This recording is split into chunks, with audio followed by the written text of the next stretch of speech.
En esta ocasión vamos a explicar las cláusulas coordinadas y para ello empezaremos describiendo el fenómeno de la coordinación, que no solo afecta a las cláusulas, sino que puede afectar a otras unidades lingüísticas. Están en coordinación los elementos lingüísticos que son independientes entre sí, es decir, que pueden funcionar el uno sin el otro dentro de la cláusula, pero que están relacionados mediante nexos, y estos nexos son generalmente conjunciones o locuciones conjuntivas como y, o, pero, sino que, etc. Pueden coordinarse, como decíamos, las palabras, las frases y las cláusulas. Veamos algunos ejemplos. Él acabará viniendo antes o después. Como podéis ver, aquí lo que se coordinan son dos palabras, dos adverbios en este caso, ya que podemos usar uno u otro de forma independiente y además están relacionados entre sí mediante un nexo que es una conjunción. En el segundo caso tenemos una coordinación de frases. Los alumnos y sus familiares quedaron perplejos. Como veis, aquí se coordinan estas frases nominales, los alumnos y por otro lado sus familiares, y como vemos están relacionadas con un nexo y podrían utilizarse de forma independiente. Podríamos decir, por ejemplo, los alumnos quedaron perplejos o sus familiares quedaron perplejos. Y la cláusula en su conjunto estaría completa tanto semánticamente como sintácticamente. Y vamos al tercer tipo, que ahora mismo es el que más nos interesa, que es la coordinación que afecta a las cláusulas. Tenemos este ejemplo: devuélveme los libros y hazlo pronto. Si os fijáis, tenemos una primera cláusula, devuélveme los libros, que es independiente de la segunda, y una segunda cláusula que es independiente también de la primera, hazlo pronto. Además, las dos están unidas, están enlazadas por este nexo que es la conjunción y. Recapitulando un poco, entonces, las cláusulas coordinadas son cláusulas que están formadas por dos o más cláusulas a su vez, cuyas cláusulas además están relacionadas entre sí mediante un nexo, que normalmente es una conjunción, aunque hay alguna excepción que luego veremos, y esas cláusulas además son independientes entre sí, es decir, no hay ninguna que dependa directamente de las demás, sino que funcionan de forma independiente. Existen distintos tipos de cláusulas coordinadas: copulativas, adversativas, disyuntivas, distributivas o explicativas. Tenéis que saber que dependiendo de los autores y dependiendo de las teorías, pues existen distintos tipos también de clasificaciones, pero en este caso vamos a seguir esta.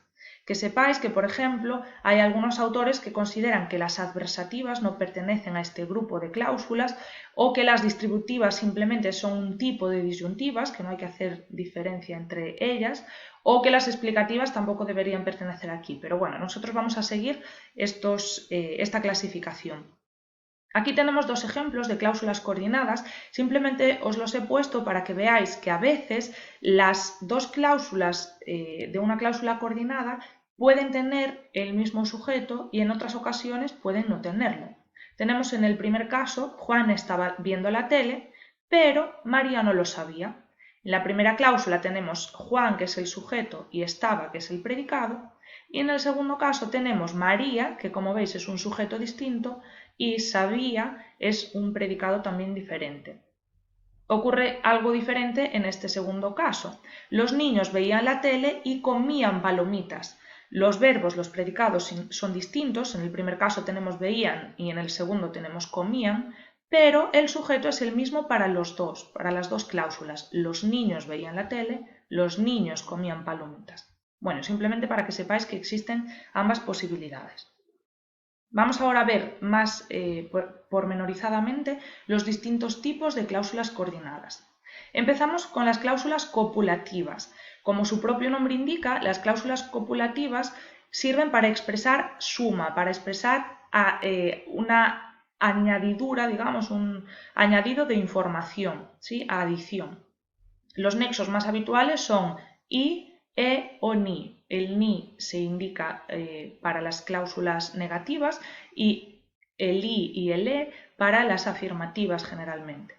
Un ejemplo: nos reconciliaremos y no volveremos a discutir.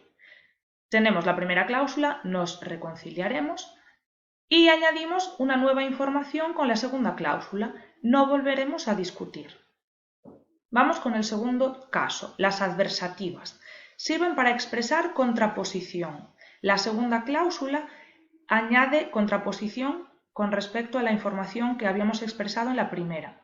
Los nexos más habituales son pero, más y sino o sino que. Y el ejemplo sería: nos reconciliaremos, pero volveremos a discutir. Si os fijáis, las dos cláusulas son exactamente iguales que en el primer caso, que en las copulativas, pero al poner un nexo distinto cambia totalmente el significado. Ya no estamos añadiendo información simplemente, sino que la añadimos de forma contrapuesta a la información que habíamos establecido en la primera cláusula. Es decir, nos reconciliaremos y sin embargo, es decir, añadimos eso, una información contrapuesta, volveremos a discutir. Vamos con el tercer caso, son las disyuntivas, que sirven para expresar una disyuntiva, es decir, una opción o una alternancia, una alternativa entre dos posibilidades. Por eso los nexos más habituales van a ser o u. El ejemplo que tenemos aquí, el mismo de antes, nos reconciliaremos o volveremos a discutir. Es decir, hay una alternativa, no solo presentamos información a mayores, sino que la presentamos como si hubiese dos alternativas.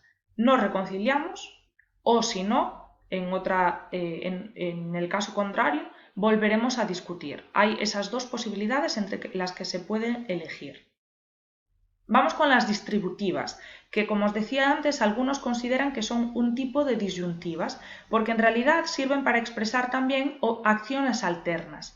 La diferencia es que en este caso los nexos que se utilizan ya no son o u, sino que son nexos discontinuos, es decir, que aparecen dos veces, que se repiten al inicio de la primera cláusula y al inicio de la segunda, o si las hubiera, de la tercera, de la cuarta, etc. Nexos habituales son bien, bien, ya, ya, fuera, fuera, hora, hora, etc. El ejemplo que tenemos aquí es: o bien nos reconciliamos o bien volveremos a discutir. Si os fijáis, es prácticamente el mismo significado que teníamos en el caso anterior. Una opción u otra opción, es decir, hay dos alternativas. Y vamos ya por último con el último tipo de cláusulas coordinadas, que son las cláusulas explicativas. En las cláusulas explicativas, la segunda trata de ser una explicación, como su propio nombre indica, es decir, una indicación de la misma información, pero con distintas palabras, de la primera cláusula. Entonces, una cláusula va a explicar el significado de la otra. Los nexos más habituales van a ser es decir, o sea, o esto es, que si os fijáis ya no son conjunciones ni locuciones conjuntivas, sino que son, bueno, otro tipo de locuciones que sirven para enlazar estas cláusulas. El ejemplo que tenemos aquí sería: nos reconciliaremos, es decir, no volveremos a discutir. Si os fijáis, la segunda cláusula está explicando con otras palabras el significado de la primera cláusula.